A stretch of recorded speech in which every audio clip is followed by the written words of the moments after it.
All right. Here we are again, ready to watch the ponies run. Up in the upper left-hand corner, we have the S&P 500. Up in the upper right-hand corner, we have the Dow. Down in the bottom left-hand corner, we have the Russell 2000. In the bottom right-hand corner, we have the NASDAQ. The bell's going to ring in about 4 minutes.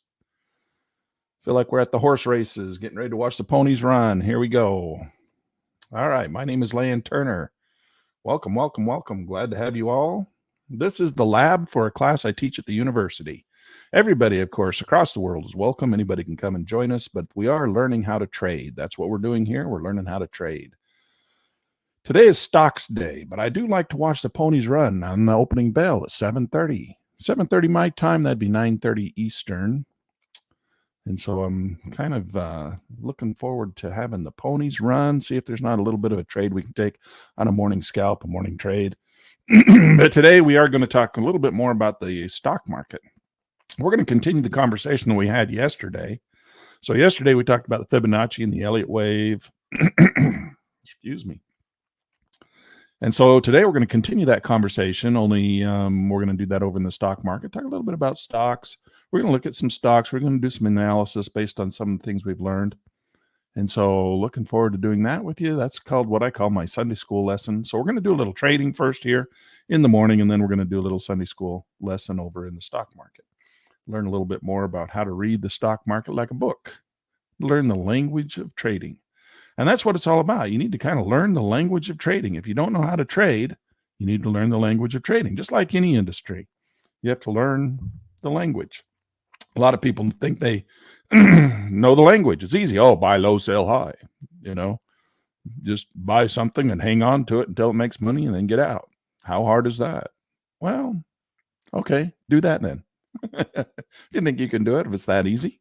But you know what? Sometimes it's not quite that easy. So we want to maximize our returns. And so to do that, we need to learn the language of the market. Just like in the industry, if you're out in the computer world, and you want to talk about computers, you kind of have to learn the language. You have to know what a SCSI drive is. Well, not anymore. We kind of got rid of those, right?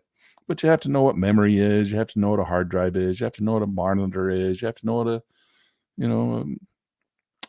different types of ports are. You have to know how to transfer data from one to the other and what's that's called. There's just a language that you use when you're in any industry. And in the finance industry, we have a language. And that language is important for you to learn and understand so that you can talk the language and speak the right things with the peers that you're trading with. And of course, so that you know and understand what they're doing so that you can be cognizant and mindful and do it yourself, right? So we just learn the language of the markets. And once you learn the language of the markets and you learn what things are happening, indicators, overbought, oversold regions, what does that mean? Buy, sell signals. It's not really rocket science. It's not hard, but it's not easy either. I mean, when it comes right down to it, really what we're trying to do is buy low, sell high. But where is that? Where is low? What is considered low? What is considered high? Sometimes, buy high, sell higher is a good strategy too. So you have to take into consideration buy high, sell higher. And that's, continuation formation. And you look for those types of patterns as well. I mean, you could look at that right here on the S&P 500 right now. We've got a little continuation pattern. See how it's up here at this peak? So you might look at that and say, well, that's high.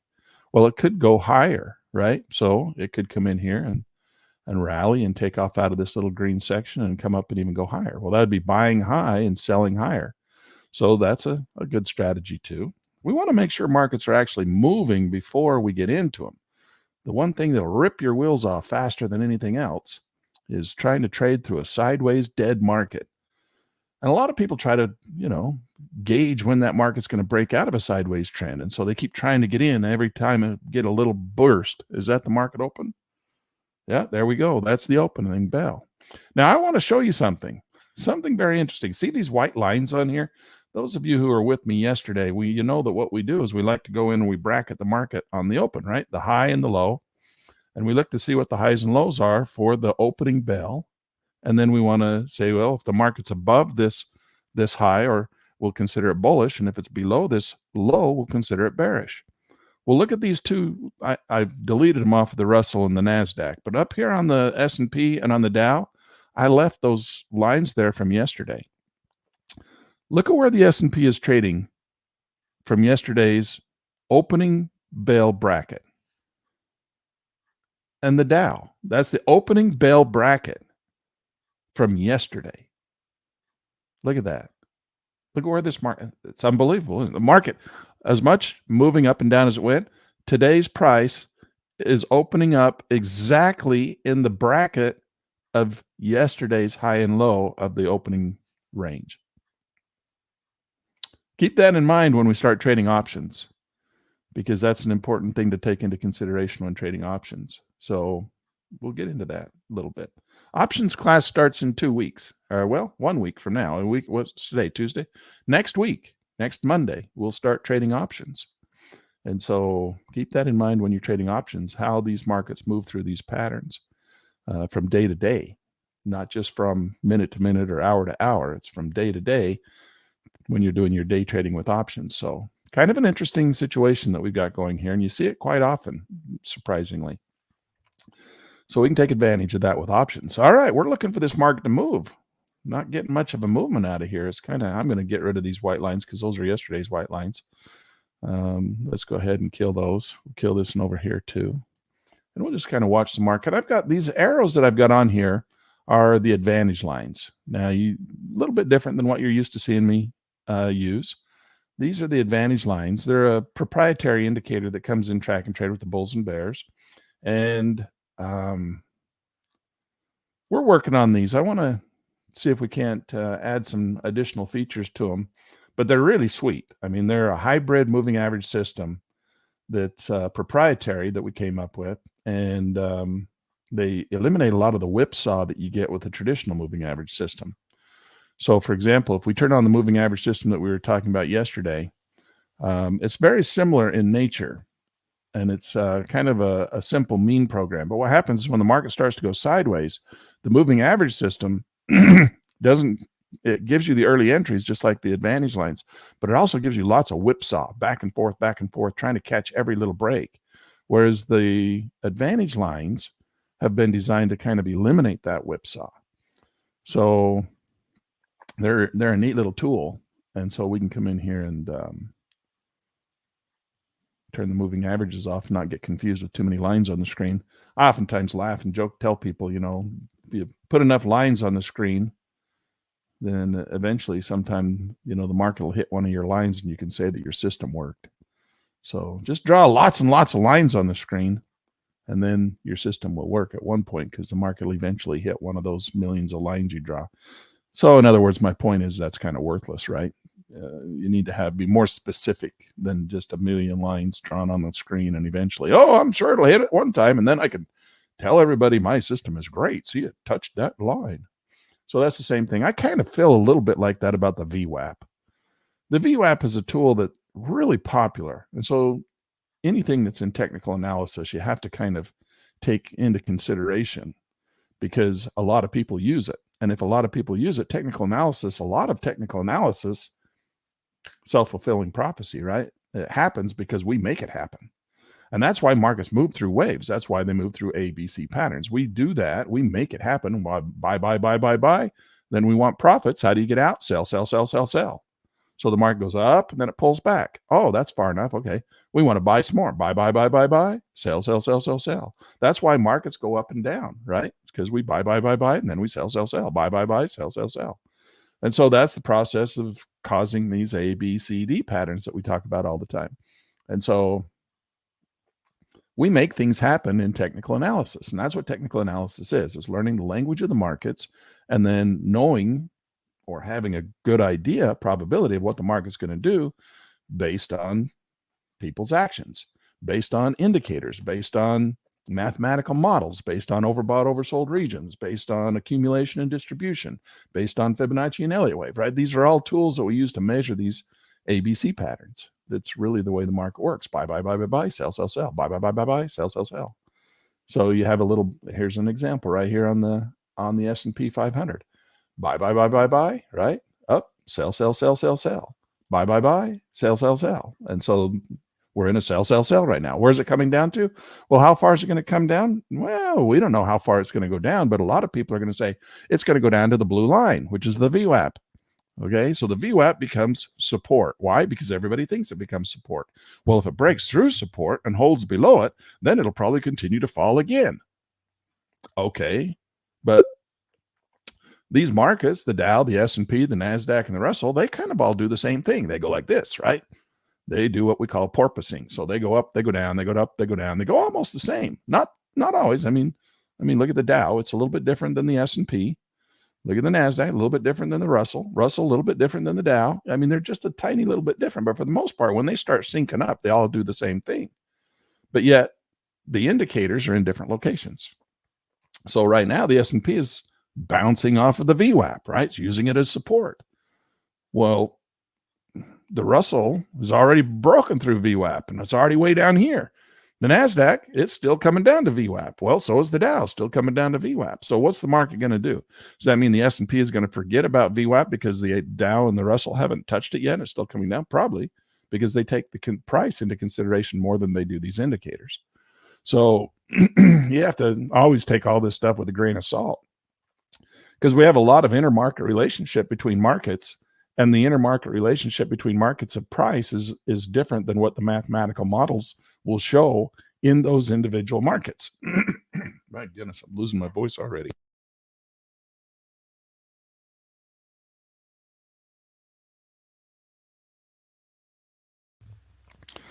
So those intermarket relationships are more important, and that's the point I'm trying to make, than individual mathematical models or indicators on any one individual market. So that's why I like to look at 4 markets at the same time, because I like to look at the interchange of price, because price is more important than an indicator, or more important than a mathematical model. Not that the mathematical models aren't helpful. They certainly are, and that's why we use them. We don't need a lot of them because they're all basically trying to do the same thing, right?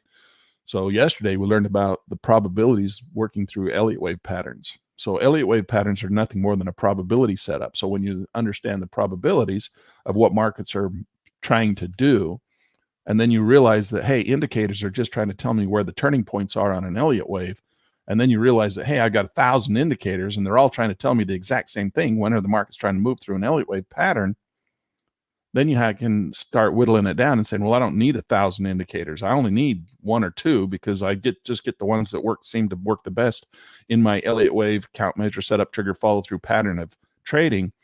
And that's all you really need. You can kind of work between 1 or 2 indicators, or you can, use these recurring price patterns or momentum trading. That's why a lot of traders, you'll see, they don't use any indicators. They're like, oh, I just, I'm fine with just momentum trading. I don't need an indicator. I just watch when markets break these patterns or trend lines or something. It's nice to have indicators, I think, to have a few indicators, but as long as you realize the strengths and weaknesses of those indicators, and that there's no holy grail that's going to come out and tell you every single time a market's going to turn and start to rally or fall, then you can be a better trader. Okay, so we can be looking to try and get into some of these markets based on some of these movements through price and time, and that's the name of the game, right?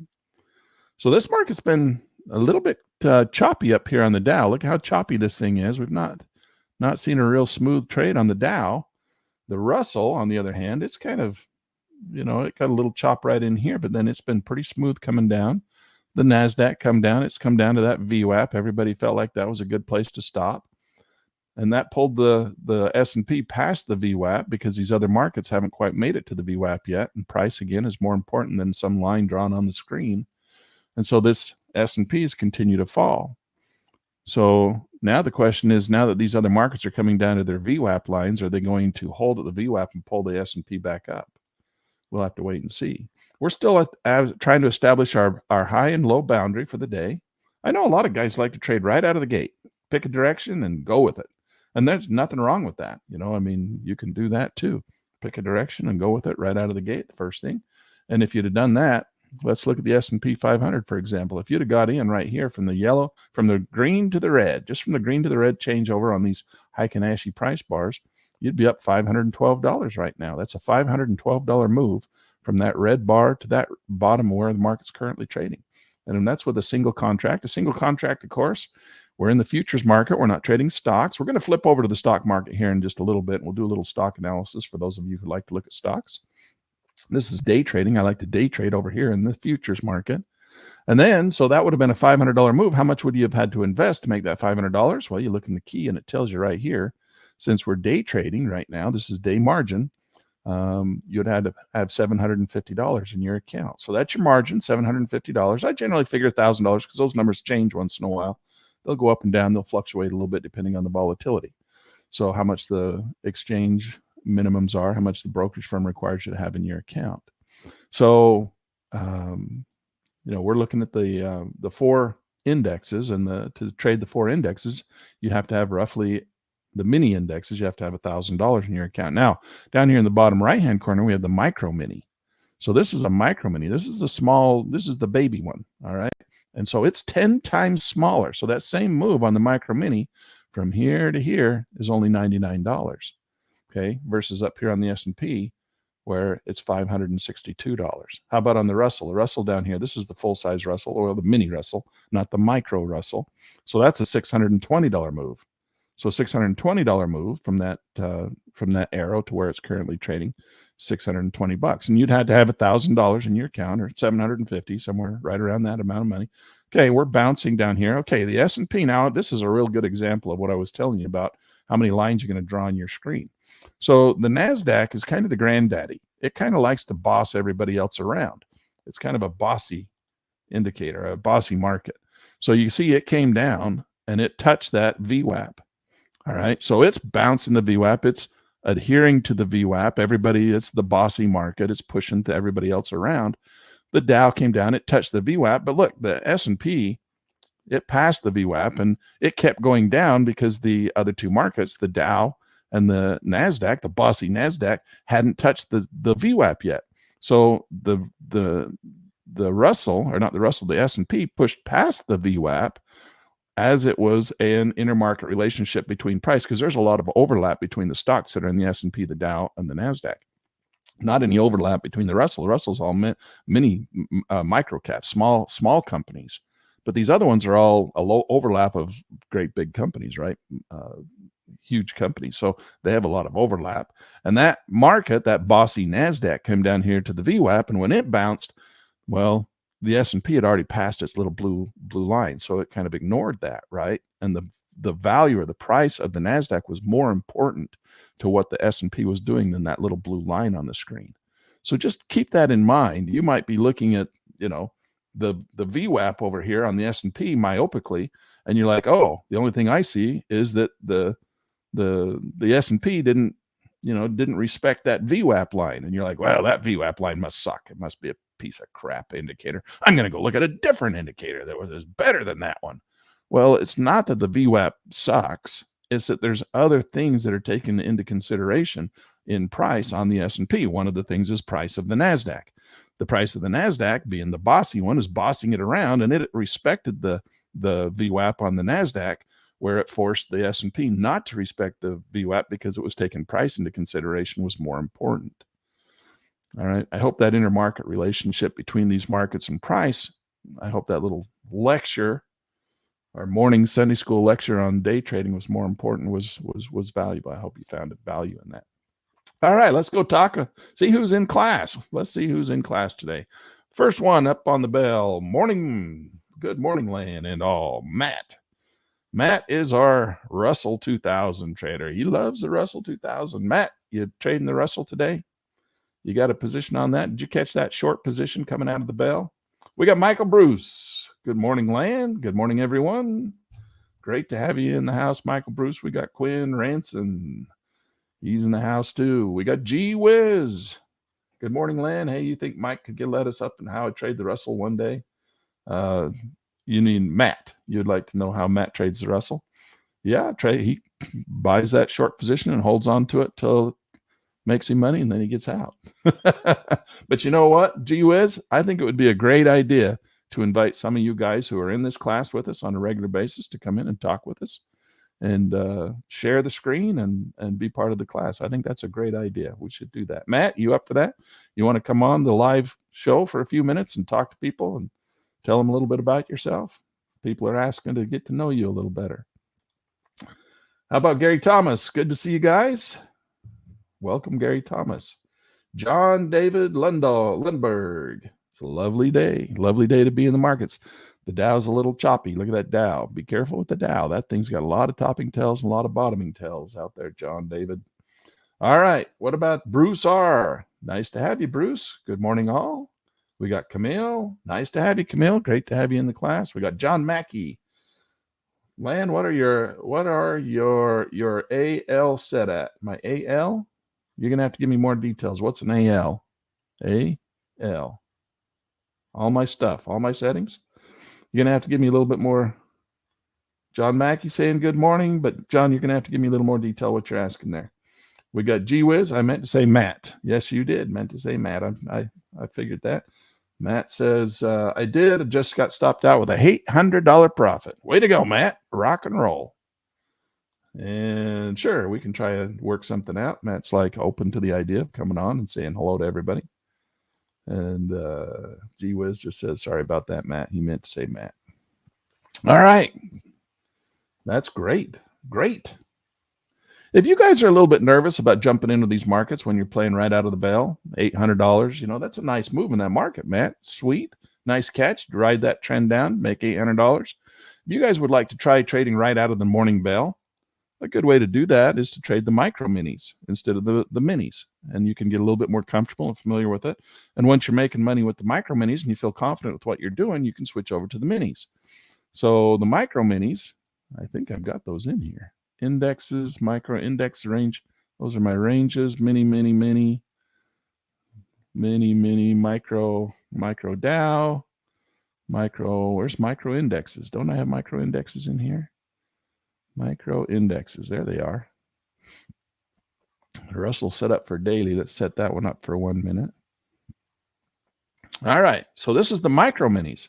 Now, again, if you're looking at these markets and you're like, well, I would really like to do what Matt's doing. He's brave. He's got experience. He likes to jump in on the opening bell and ride those initial trends. We know that the Russell is something that trends usually pretty nicely out of the opening bell, and you'd like to be a part of that. Let's go ahead and change this over. We're going to put the advantage lines back on, and we're going to turn off the ATR. I like the ATR because it's got the trailing dots.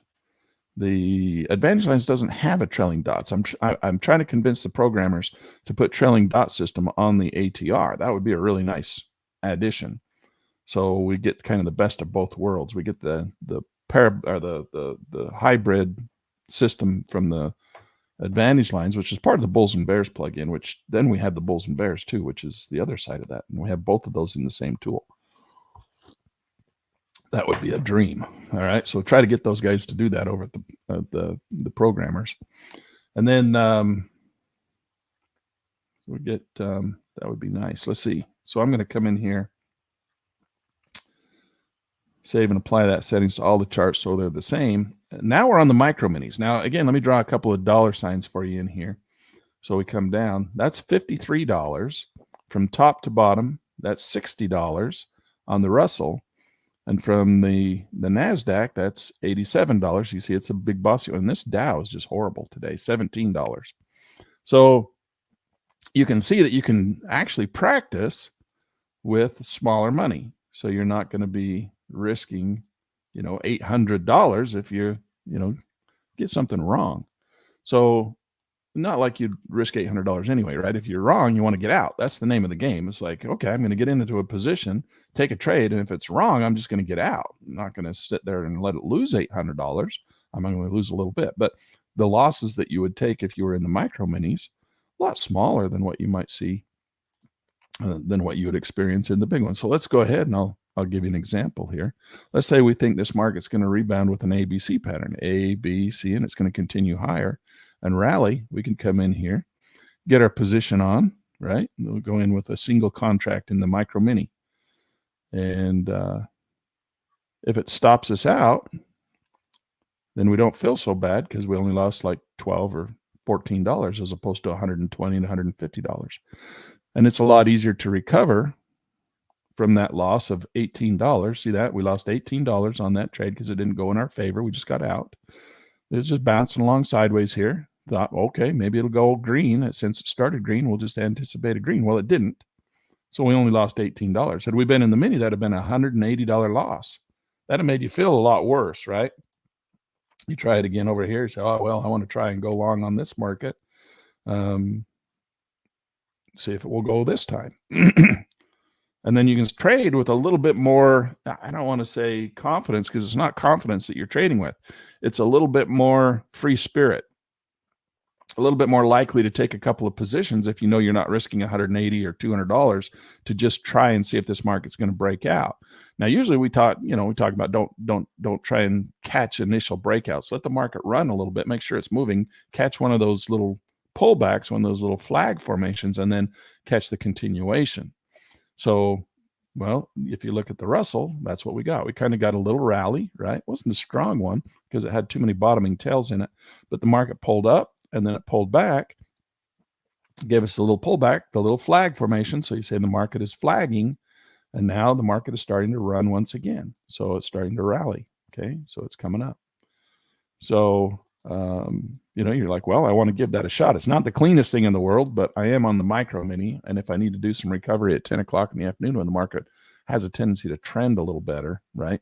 You can come back and recover in a mini as opposed to the micro. So you can trade the morning bell with the minis or with the micros and take some chances that you might not otherwise take because the market's too big for the volatility that you get in these markets.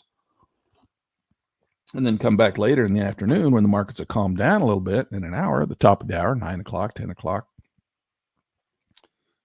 when the market has a tendency to be a little calmer and trend a little bit better. And then you could use the minis, the bigger markets, and nice little strategy of a way to do it.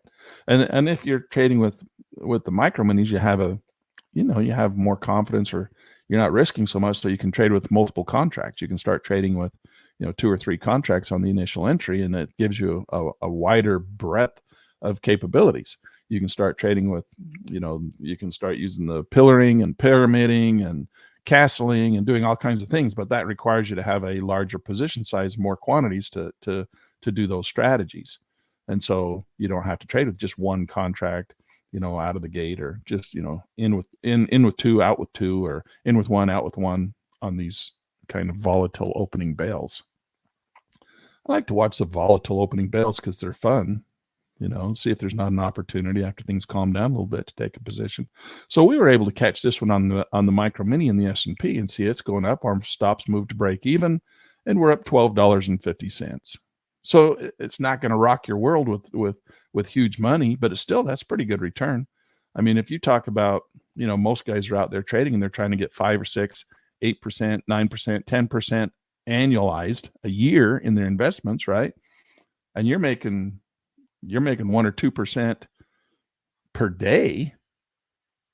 You don't have to make a lot of money to beat the market. You just have to, that idea that, everybody has to make $10,000 a day to be a successful trader. That's just not true. Most guys who trade, you go out on YouTube, and the only guys who really survive on YouTube who are trading real money, 90% of them tell you they're trading real money, but they're really not. And then there's all kinds of scams out there. You have to be really careful. I'm a registered entity, been in this industry for 30 years. I've seen just about everything. One of the biggest scams on YouTube is that guys will have multiple monitors. I don't really want to get off on this, but I'll tell you, a lot of guys have multiple monitors and they have multiple accounts. And so what they do is off on other monitors that you can't see, they'll go long on one and they'll go short on the other. And so a big tail, if you're watching guys and it's like, oh, by the way, I'm long this market. I got long this market and I didn't tell you. You didn't see me actually make the decision to do that on screen. I kind of did that off screen. They're bullshitting you, because what they did is they have 2 monitors. They have 2 accounts. They go long on one. They go short on the other. And then whichever one makes money, they drag onto the screen and they say, see, I'm a winning trader. I'm making all kinds of money. Look, I got into this market and I'm up. I went in with 15 contracts because, hell, I'm a ballsy SOB. But you never see them actually make the trade, because they make the trade off screen and then they pull the winning one on screen. And that's what they show you.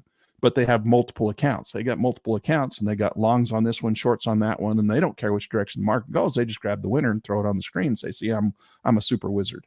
So be really careful about how guys manipulate you. If you don't see them actually making the trades on the screen, don't trust them. So there are a lot of scams out there.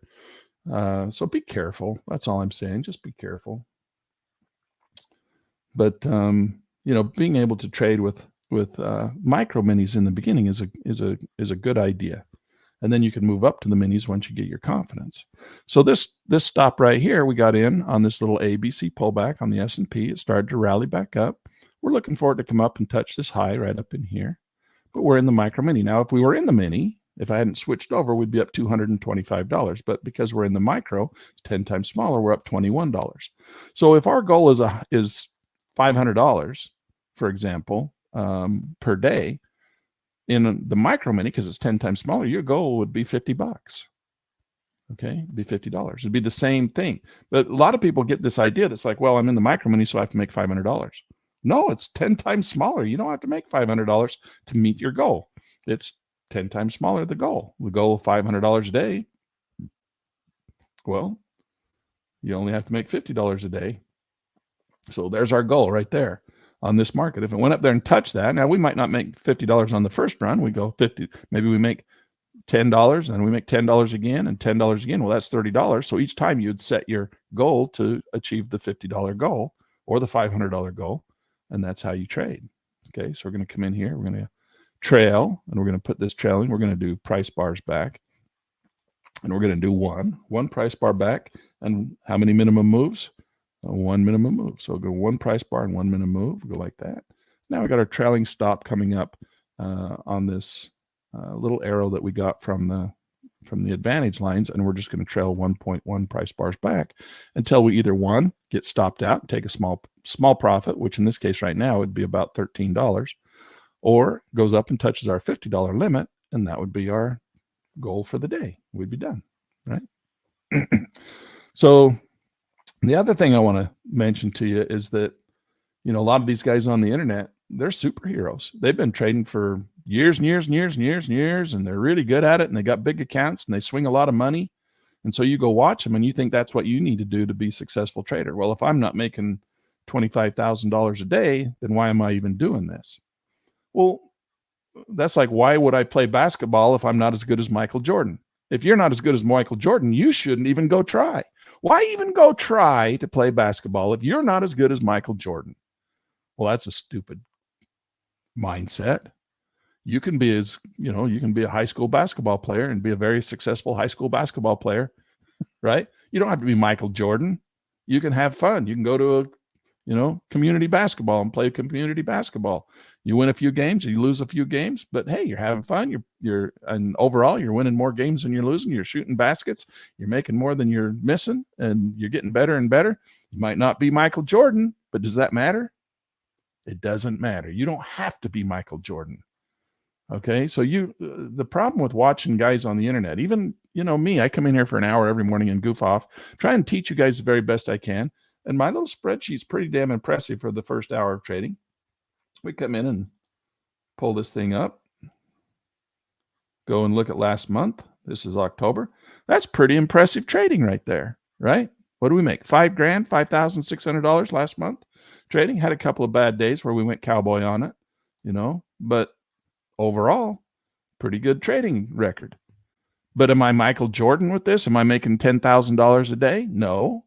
Could we up our game and do the same thing with 10 contracts instead of one and do the same thing and make 10? Sure. But it's a mindset, right? Are you really able to do that? It's, it's hard to risk 10 contracts, even if you got a great success rate. It's hard to risk 10 contracts to get in and say, well, I'm just going to up my game and do 10 of these instead of just one.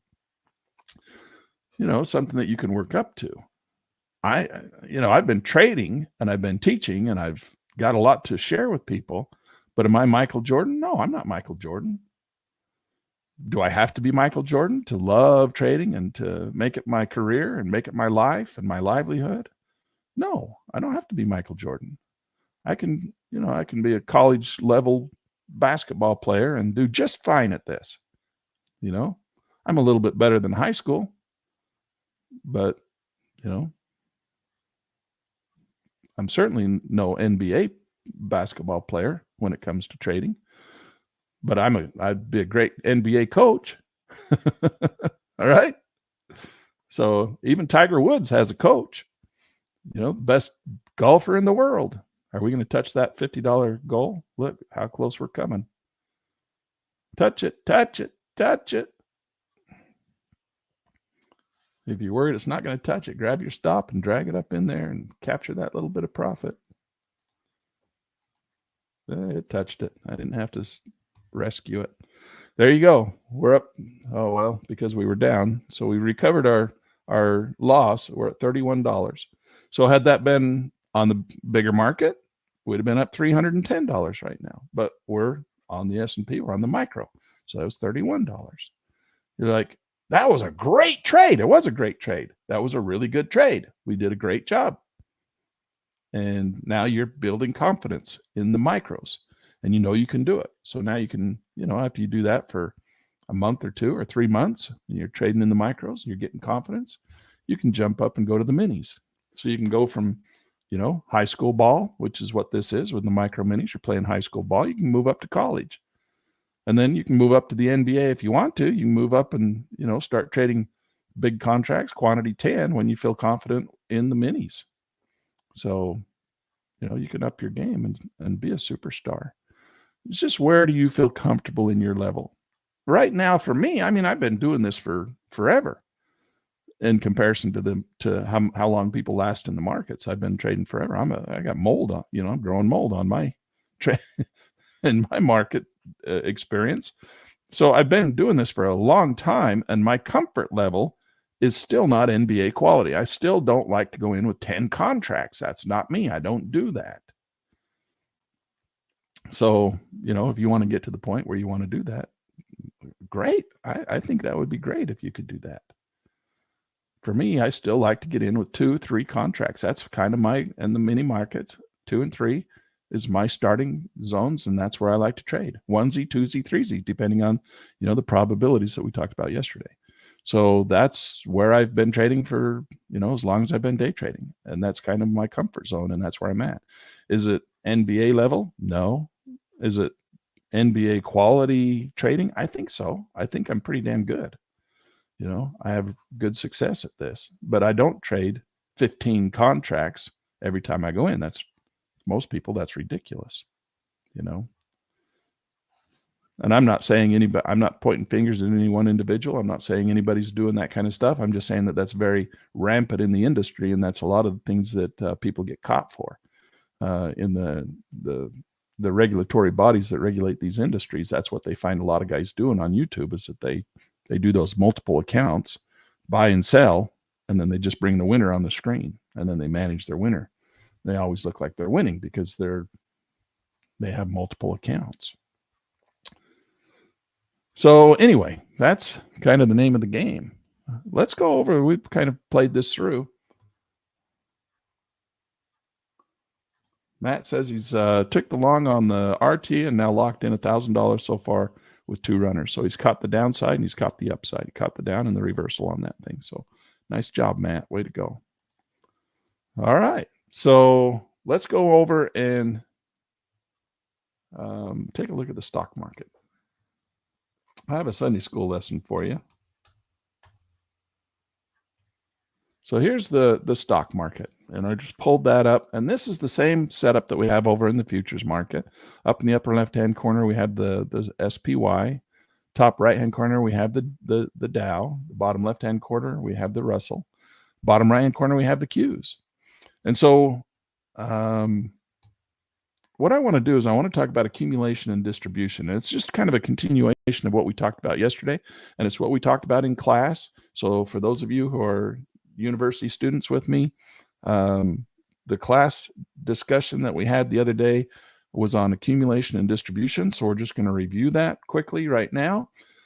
Bring up some of the people who are not in that class so you have a little bit of an idea of what we were talking about. We went into greater detail in class, of course, and we'll try and just do a brief overview now, and then we'll go and look at some markets and talk about accumulation and distribution.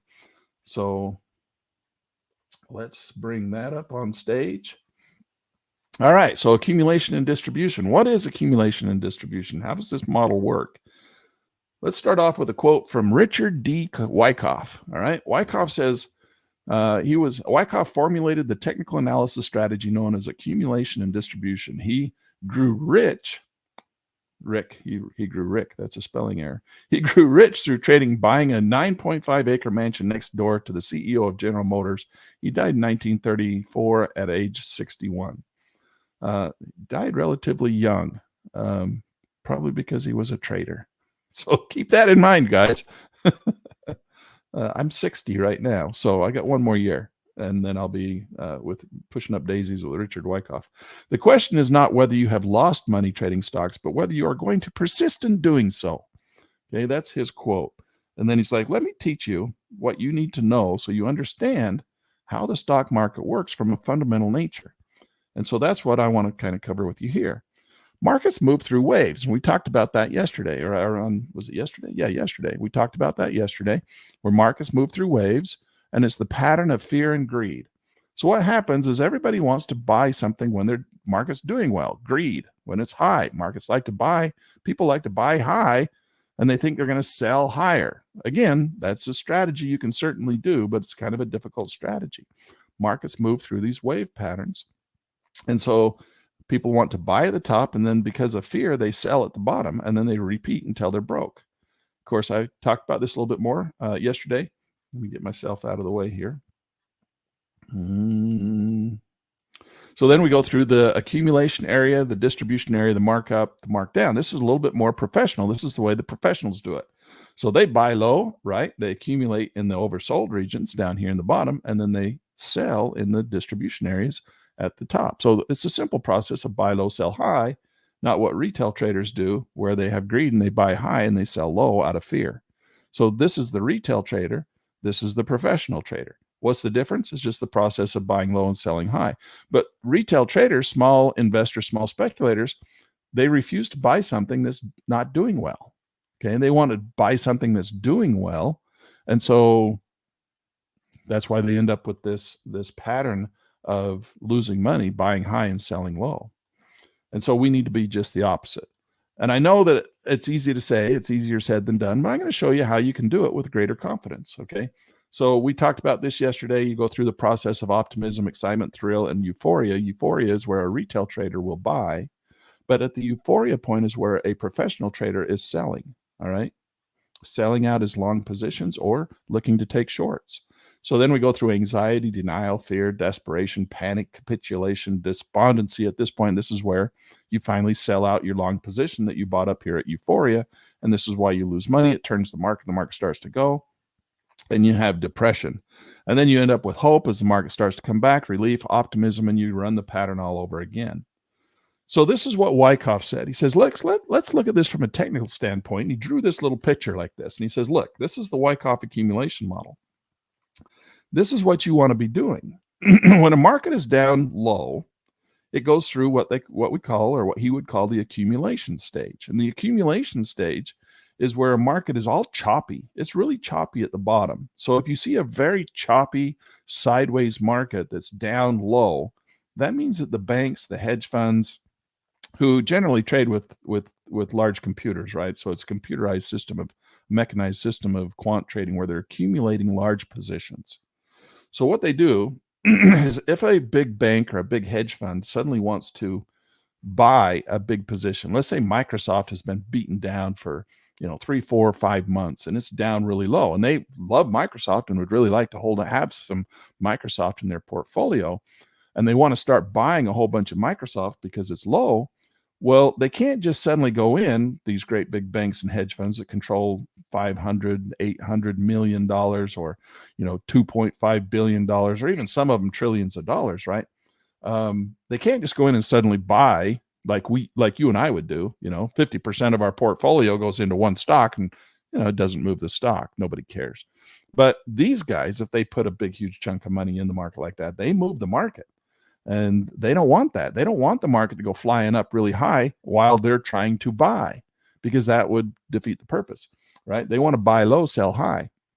So they do a process of manipulating the market. Now, we call it manipulation on the retail side because it kind of manipulates us into thinking one thing or another, but it's just their process. It's just their mode of operations, mode of operandum. That's how they trade. They buy low, sell high. They know how to do that. And so what they do is they don't want the market to take off like a rocket ship when they start to buy. So what they do is they buy an accumulation process through an process of accumulation. So they'll buy 10, for example, and I'm not saying that that's the exact quantity that they do, but they'll buy 10 and they'll sell 9. So that gives them 1.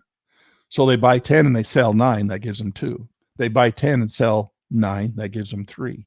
They buy 10, they sell 9, that gives them 4. That's how they accumulate large positions in the market, okay, without driving the market higher. And you're like, well, why don't they just buy 1, 2, 3, 4? Because if they do that, they're not buying 1, 2, 3, 4 like me. They're buying, 1,000, 2,000, 3,000, 4,000. By the time they do that, that's what causes the market to take off. They don't want that.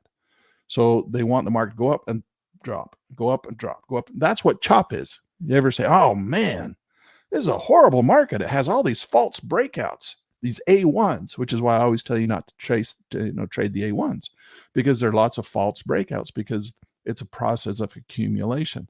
These guys are accumulating and dropping the market, accumulating, dropping the market, accumulating, dropping the market, trying to keep the market down while they accumulate huge position sizes.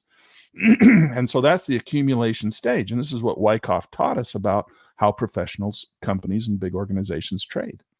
I didn't make this up. I'm teaching you what this guy taught us about his knowledge of the markets. Okay. I'm sharing that with you. I learned this stuff when I worked at the Chicago Board of Trade and the Chicago Mercantile Exchanges. This is the stuff that those traders were taught. And I was sitting in the audience because I was a teacher, but I was a teacher of computers. I was there to teach people how to trade on computers. I wasn't teaching trading. I was teaching computers. So I got to sit in the classes, the trading classes, and have all these guys teach me all their top secret stuff. And then I would go up on the stage and I would say, okay, you just learned about the Wyckoff theory and the accumulation distribution model. Now let's go look at this on a computer, and I'm going to show you how to see that and interpret that in the computer. That was my job. Okay. I wasn't teaching them the Wyckoff theory, but I got to sit in the class and learn the Wyckoff theory. And so now I'm here with you guys teaching you the Wyckoff theory that I learned in Chicago. All right. That's what I'm doing here. I'm teaching you all the little secrets that I learned when I was back there doing all that stuff. So this is one of the secrets that they would teach those professional traders at the Chicago Board of Trade. And one of them was the Wyckoff theory. One of them was Elliott wave. One of them was Fibonacci. These different moving average systems, how you use accumulation and distribution, how you use, convergence and divergence. These are things that these guys would teach. I would just absorb it like a big sponge.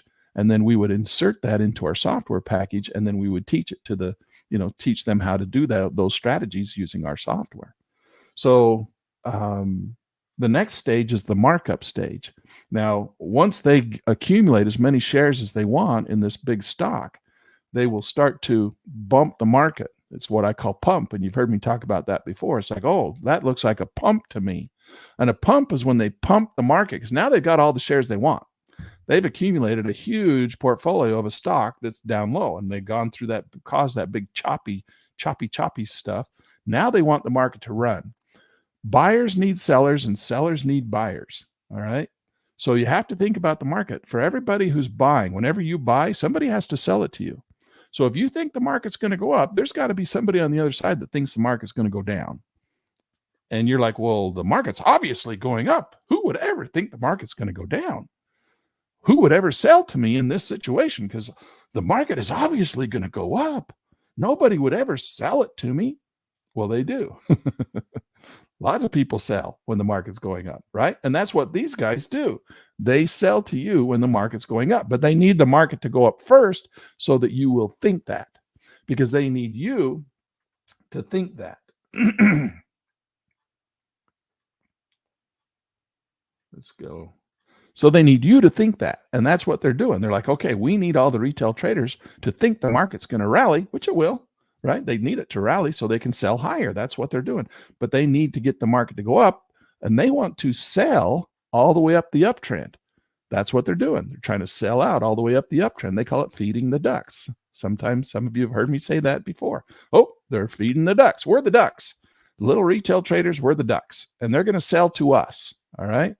And so as they sell to us and then they pop the market, they pump the market, the market start to rally. All of us traders, we retail traders come running in like a bunch of ducks to eat the corn, and they start feeding the ducks. They feed it to us. And what are they feeding us? They're feeding all of the accumulated shares that they bought earlier at a lower price.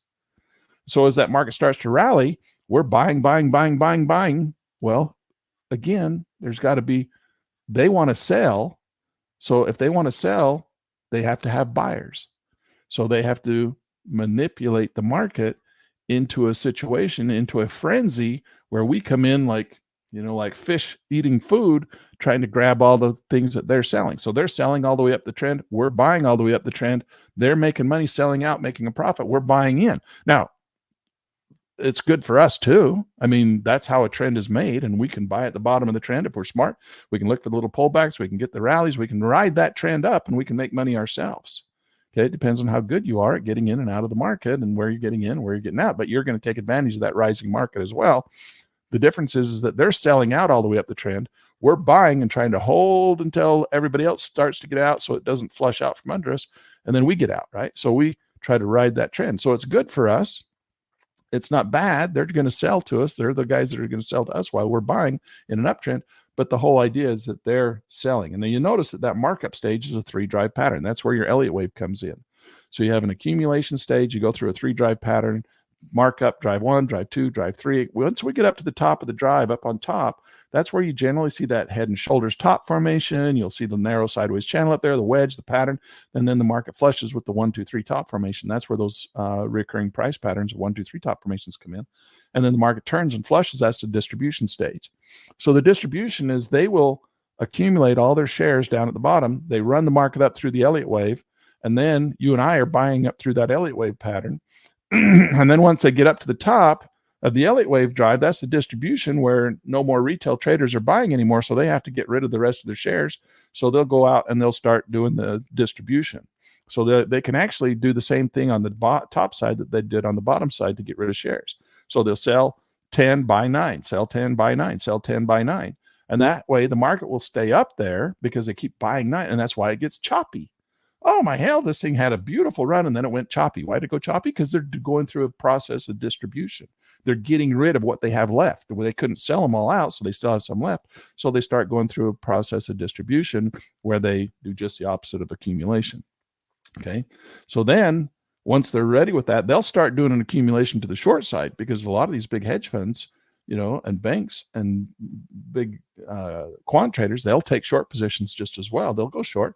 So then they go through the reversal side, and then they start, selling a whole bunch, then buying them back, selling a whole bunch, buying them back, selling a whole bunch, buying them back, accumulating a position over time, and then they'll mark it down, and away it goes, and down the market flushes, and we all jump on for short positions. And that's why less people trade short than long. And so we oftentimes won't see a 3-drive pattern to the downside. Doesn't mean it can't, certainly can. There's one right there on the S&P 500 where we had a full 3-drive pattern down, right? We talked about that yesterday. So there's your X, 1, 2, 3, 4, 5. So there's your ABC, and then we get our ABC back up. The reason we generally get 3 drives down or 3 drives up is because people are more likely to buy. An Elliott wave will tell you that an Elliott wave, more often than not, will only get 2 drives down, X, 1, 2, 3.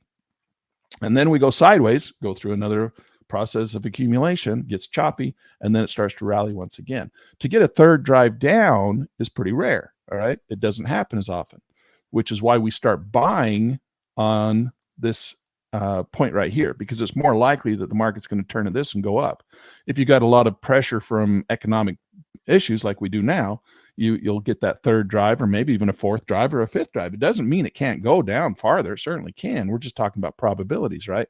And when the banks have a tendency to want to start accumulating shares and looking for a rally once again, it's usually at this 2nd drive down, because that's what an Elliott wave is, right? We tell you Elliott waves are X, 1, 2, 3, 4, 5, and then A, B, C, D. So we get that A, B, C, D coming down off the backside of the Elliott wave. And that's what this markdown stage is. So how far down is it going to go? Well, a lot of you guys are Fibonacci aficionados. And so you're like, well, markets have a tendency to come 50% back from the last major moves, right? So you draw your 50% ruler in there, and the market comes back down into the Fibonacci sweet spot. That's why that happens. You're like, Well, I know it happens. I saw this guy on YouTube draw a 50% tool, and he drew it in there, and he says markets like to do that. Well, did you ask the reason why? Why? Why do markets do that? Well, I just told you. Because the large investors, the large speculators, large hedge funds, large banks are going through processes of accumulation and distribution, and they cause it to do that. And we, as the little fly on the elephant's ass, we get to ride those if we're smart enough to know what's happening. And that's what Richard Wyckoff was trying to explain to people. He's like trying to say, look, understand what these big banks and hedge funds do and how they trade, and then you having that knowledge of what they're doing is going to help you be a better trader. Okay, so that's the Wyckoff theory. Let's look at a little bit more detailed. Here's a little bit more detailed view of it. Oh, you know what? I was sitting there drawing on the screen, and I did that again. I'm going to go back over to the charts. I hate it when I do that. I flip over and start drawing on the charts and don't switch it for you guys so you can't see it. So I'm going to draw that one more time, just kind of say that same thing over here. We get that 5 drive down, Elliott wave, X, 1, 2, 3, 4, 5, A, B, C. And then it's this point right here that we generally start buying because we get the ABC, all right? Doesn't mean it can't come down to the 3rd drive and get a 3 drives pattern going down. It certainly can, but mostly we just go for that ABC coming off the backside because an Elliott wave is like this. An Elliott wave is like X, 1, 2, 3, 4, 5, right? 2 ABCs in a row. And then we get an ABC retracement. And this is where, you get that situation where, the guy on YouTube says, well, markets have a tendency to come back 50%. So he draws a line like that and it comes back and it gives you the 50% retracement back into the Fibonacci sweet spot. And it comes down and it touches 61.8 right on the number. And he says, see, it works. That's where I'm like, well, did you ask the question, why? Why does that work? Why? Why did it do that? Why does market come down 50 to 60% and then turn around and start to rally? Well, it's that accumulation distribution of the large banks and hedge funds. It gets real choppy up at the top. It gets real choppy at the bottom. They start accumulating large shares, and then they need us to rally the market to get it to come to go through the uptrend and then to get it reversed and come through the downtrend. So that is the process of accumulation distribution. So Fibonacci works because, ask the question, why? Why does that work? It works because that's not as many people take short positions as take long positions, for one. So the short sellers are selling out down in this region. And then a lot, again, it goes back to what we were talking about earlier, where it's self-fulfilling prophecy. We've all been taught it. We all know it. We've all been told the markets have a tendency to come back 61.8.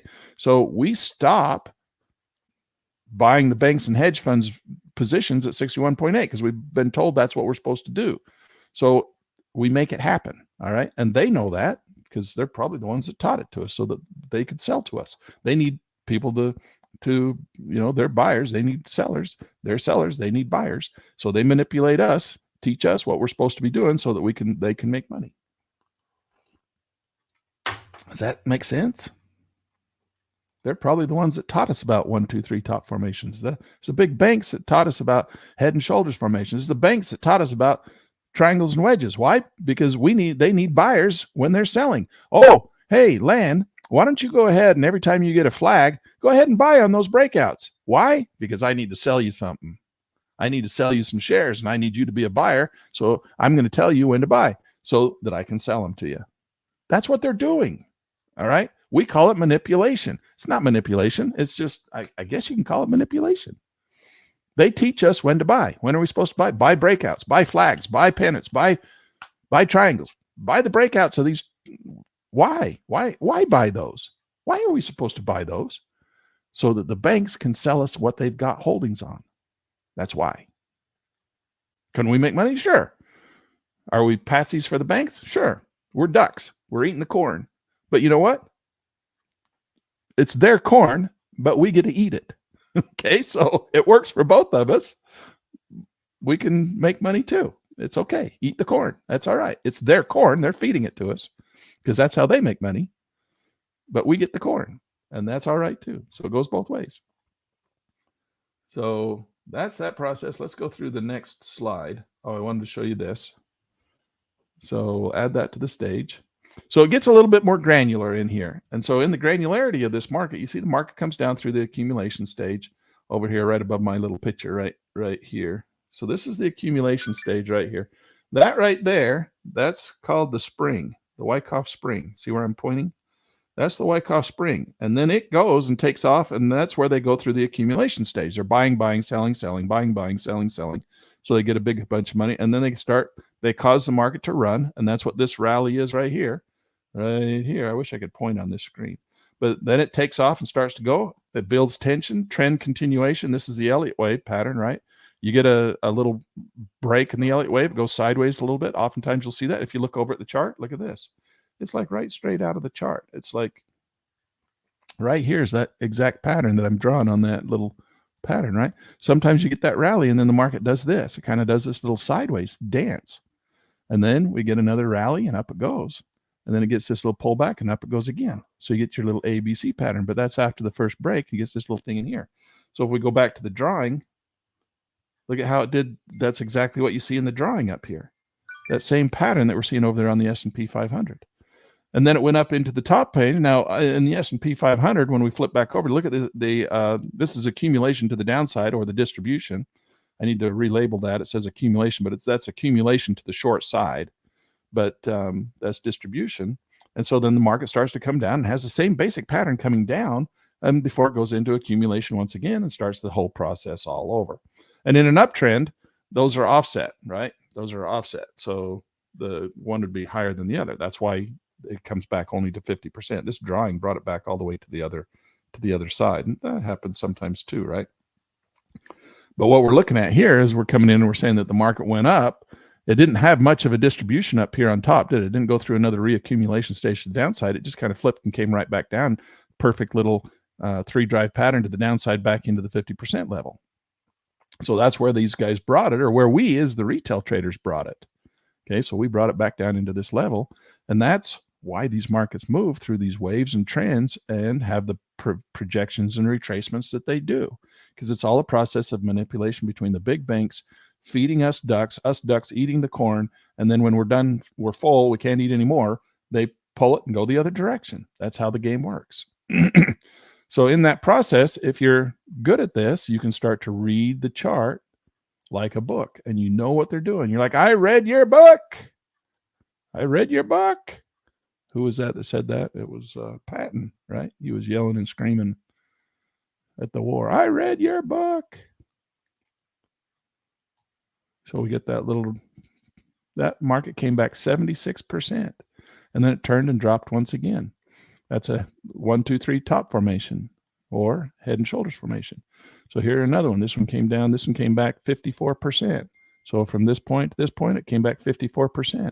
That's our first probability of an entry. We want to get in on that ABC pattern, right? Because we get the ABC coming back, but it doesn't mean it can't go down to the third drive. And in this case, it did. It came down and gave us a third drive. And so right now, how far has it come back? It's come back almost 100%, hasn't it? Right now, we're sitting here at 95%. What's the probability it's going to go up and break that previous high? It could, just to prove that it can, but it's probably going to flush a little bit and come back down, right?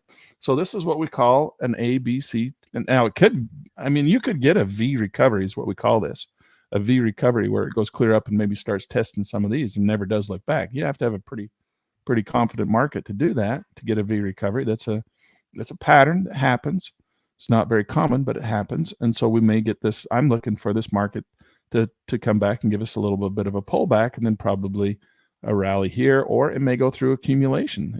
Might go sideways for a little while and get ugly. We're going to have to wait and see what the market does. But all we can do is play the probabilities, right? So the probability is that this thing's going to come down and make a head and shoulders formation like this. And so this is how you play the head and shoulders formation. We're going to come in here. This is the left shoulder. This is the neckline. This is the head. This is the right neckline. And then we're going to look for a right shoulder down in here. And a right shoulder would be a continuation once it breaks above the neckline, right? So we generally like to see the neckline be in line with the previous tops across the top like that. So, maybe we'll get a neckline here. We got another one coming down like that. And if that's the case, it already broke this trend line coming through here, but it's not very strong. Got a couple of spots in there. It broke that, come up, test the previous high, which is a horizontal line. So there's all this, stuff that you can look at and different traders are looking at in here to see where these markets are going and what the probabilities are. So we come in here, but let me show you how these head and shoulders work.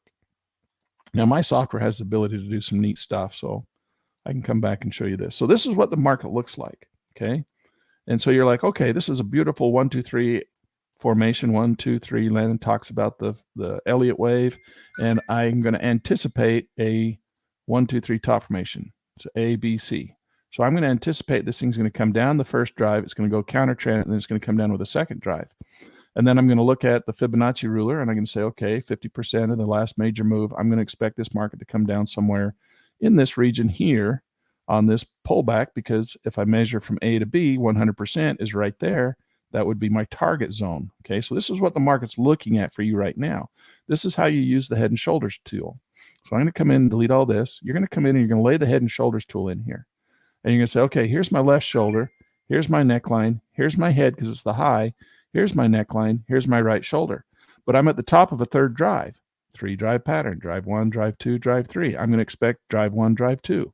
Breaking that neckline, breaking that head and shoulders formation, coming to the downside. So now what I do is I'm going to anticipate going the other direction.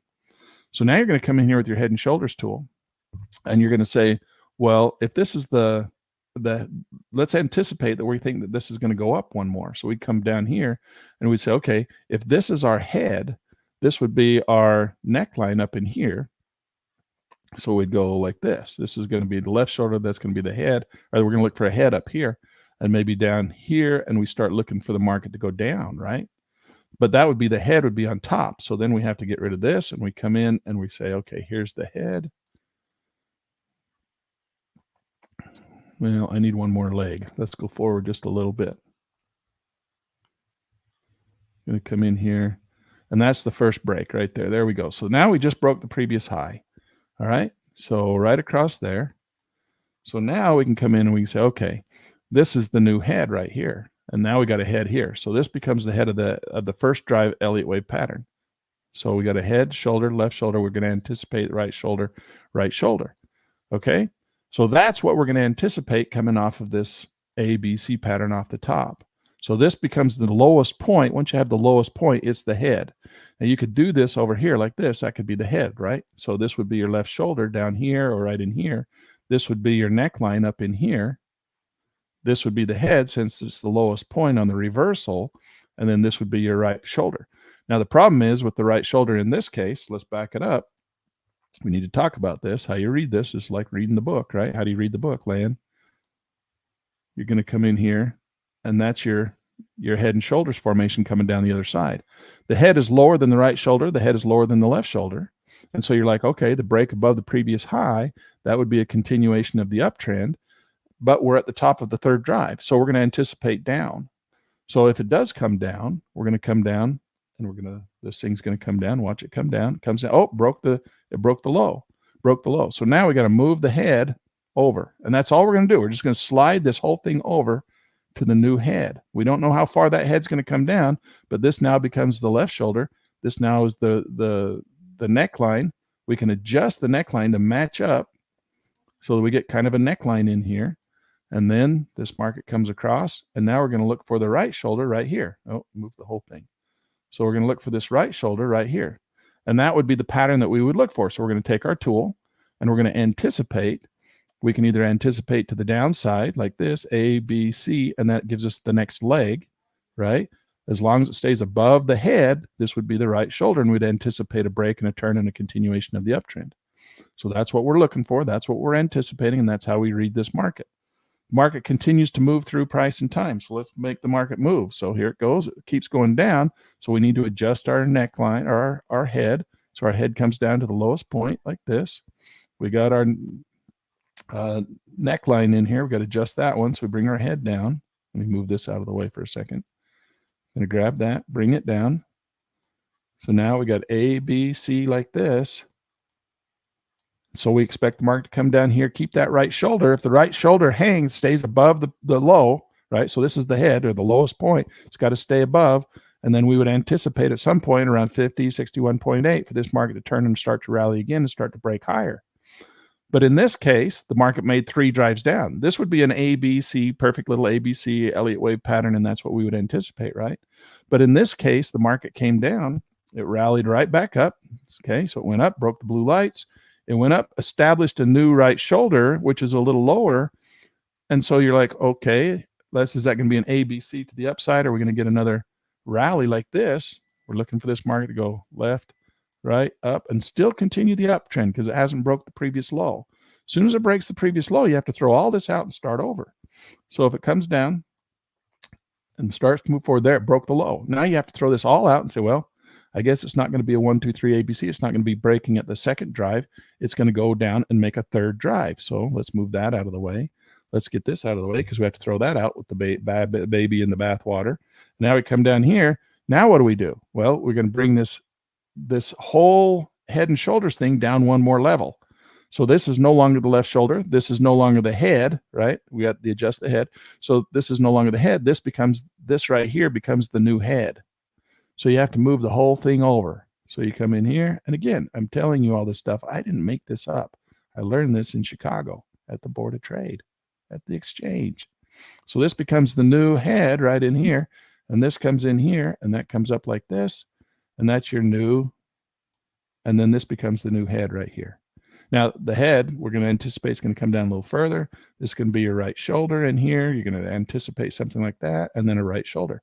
So now we're going to move the market forward. And it comes down, creates bounces right there. So that's your head. We anticipated the head. We adjust that. That's our new head. Now we're coming down and we're going to anticipate the market. And that's what trading is all about. It's anticipating where the market's going to go based on these different patterns and these probabilities. So now as this market moves forward, it keeps jumping. I got to fix that. There we go. That'll work better. So now as it moves up, see it's coming up. It's touching that trend line, which is right across the top of all these highs. It's touching it right now. And what happens in this case, I think it breaks through it, right? Oh, that's the end. That's where we're at. That's the current market price. Yeah. So that's where we're at. We're looking for this right shoulder to come in here. So it's coming right across that high, those highs there. We could bring this in. Actually, not that one, because that and see it's coming up here. That's that high right there that I'm moving that thing around. So that's our trend line. That's where we're at. We're touching that high trend line right now. So we're looking for a right shoulder. I want to see this come down, fulfill this head and shoulders formation, get a little bit of a pullback in here. How far back? Well, put your Fibonacci ruler in there. What are the odds? The odds are that it's going to come back down into this Fibonacci sweet spot right in here somewhere, maybe 50, maybe 61.8. And when it does that, that's where we want to be a buyer, and we'll see that thing take off and go break again. All right, and it'll probably stay above the blue lights. The blue lights will come in here, and it won't pull back far enough to break the blue lights. If it does, well, that's a fourth drive down. Drive 1, drive 2, drive 3. And if it breaks the blue lights, that would be a fourth drive down, which is really rare. Not that it can't do it. It certainly can, especially on the downside. A 3 drive down on the downside is rare. 3 drives on the upside, not so rare.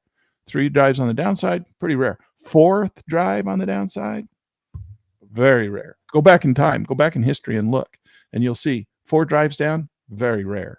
So we're getting into rare territory in here, but we're probably going to see some sort of a little pullback in here, and then an ABC pattern that we can then take and look for a long position and continue our rally up. Now we got lots of turmoil in the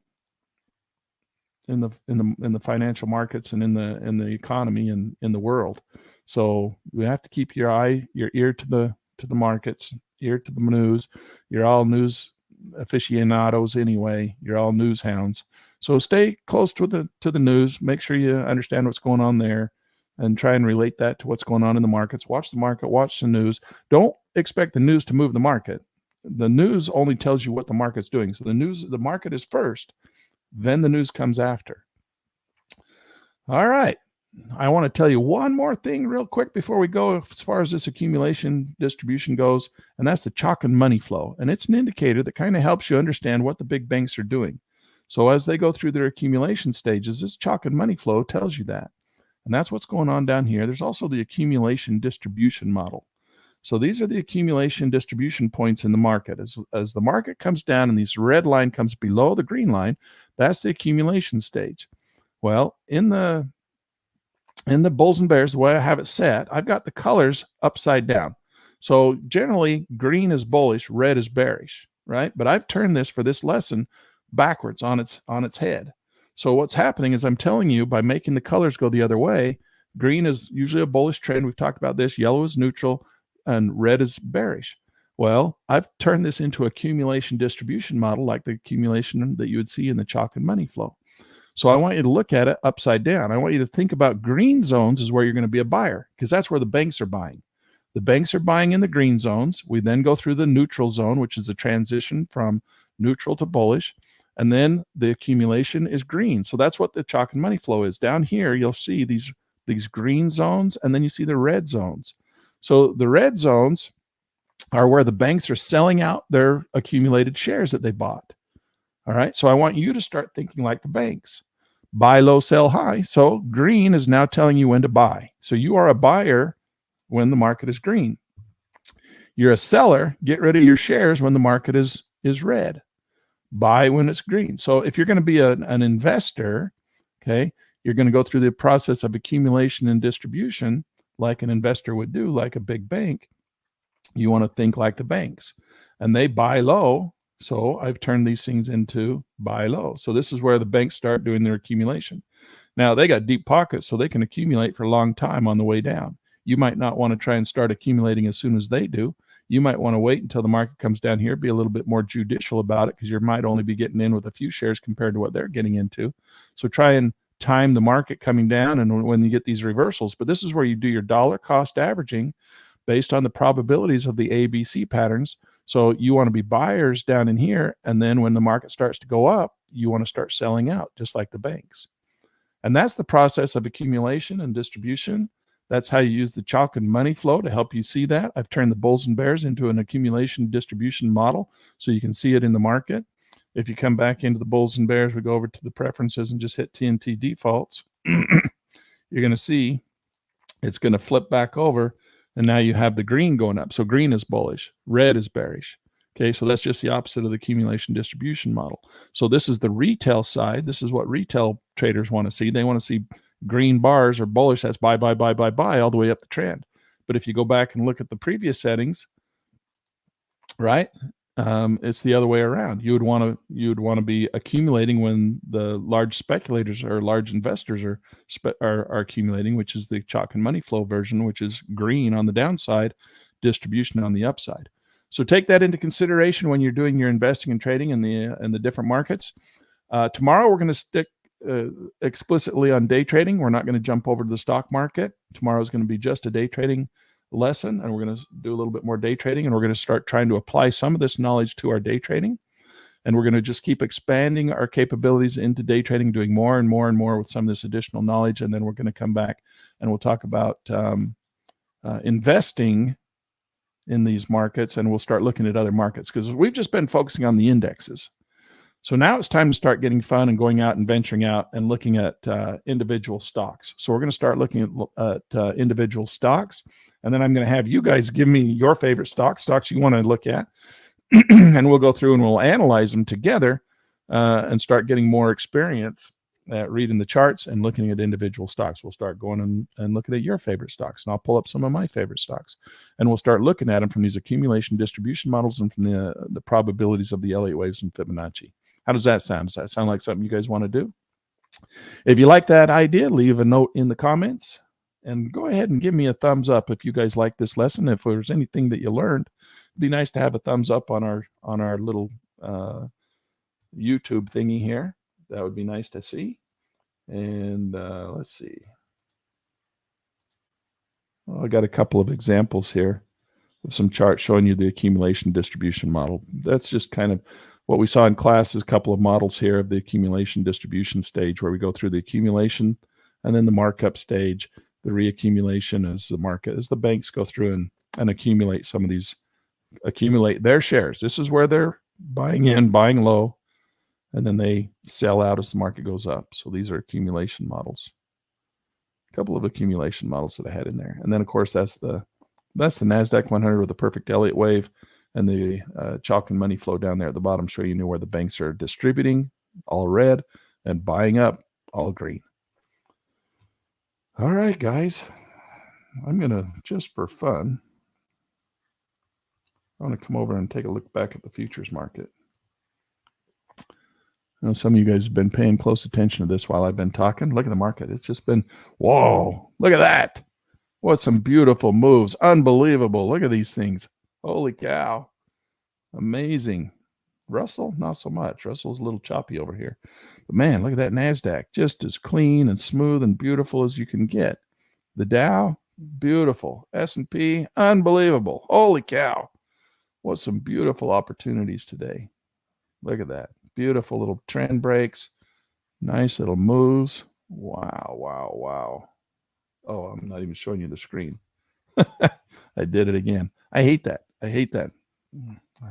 I'm still trying to get used to how to run the YouTube stuff. But I was just looking at these markets. Look at this thing. The S&P 500, just crazy good. Look at the Dow. Unbelievable move. NASDAQ, just absolutely crazy. How much money is that? From this red zone, this green bar to this green bar, $134. That's $134 on the micro. That's $1,345 move right there on the NASDAQ. That is some good trading. And we were over doing school teaching. Oh, well. Wow, that's nice. That's some beautiful trends. Russell starting to fall. Nice little ABC pattern on that Russell, wasn't it? Look at this. There's your, from this red bar, A, B, C, up that thing went. It came up and tested the previous high right in there, broke that high, made it through. Now it's coming back using that as resistance. So that's a pretty poor, actually, it's a pretty poor little representation of a Fibonacci bow tie. We'd like to have seen that come up to the 100% level and then come back and test that previous bow tie. So it kind of failed on us there on the Russell to make that second drive up. Didn't kind of quite go to the 100% level. But looks like we're getting, is this going to be a full ABC pattern here? We get kind of this little drift pattern, right? And then we're going to get is A, B, C. So one great big long A, B, C, and it's trying to push up. I don't think we'll get a full extension on the same side. I don't think we'll go all the way from here to here, $36, and then take that $36 up to there. I don't think we'll go all the way up to the 100%, but you never know. Could. Just let it go. Put on your trailing stop and let it go as far as it wants to go. Don't get out until it turns around and stops you out. So that's your next leg of the ABC pattern on the way up. So there's that break and away it's going. It looks like it might stall out up in here. The Russell already did. All right, guys, I got to run. It's great to see you. Glad to have you. Give me that thumbs up, and we will catch you tomorrow, and we'll do a little bit more of this day trading stuff. 10 o'clock. I'm going to come back and do a little trading in about an hour, see if I can't catch another one of these trends. We'll see you guys later.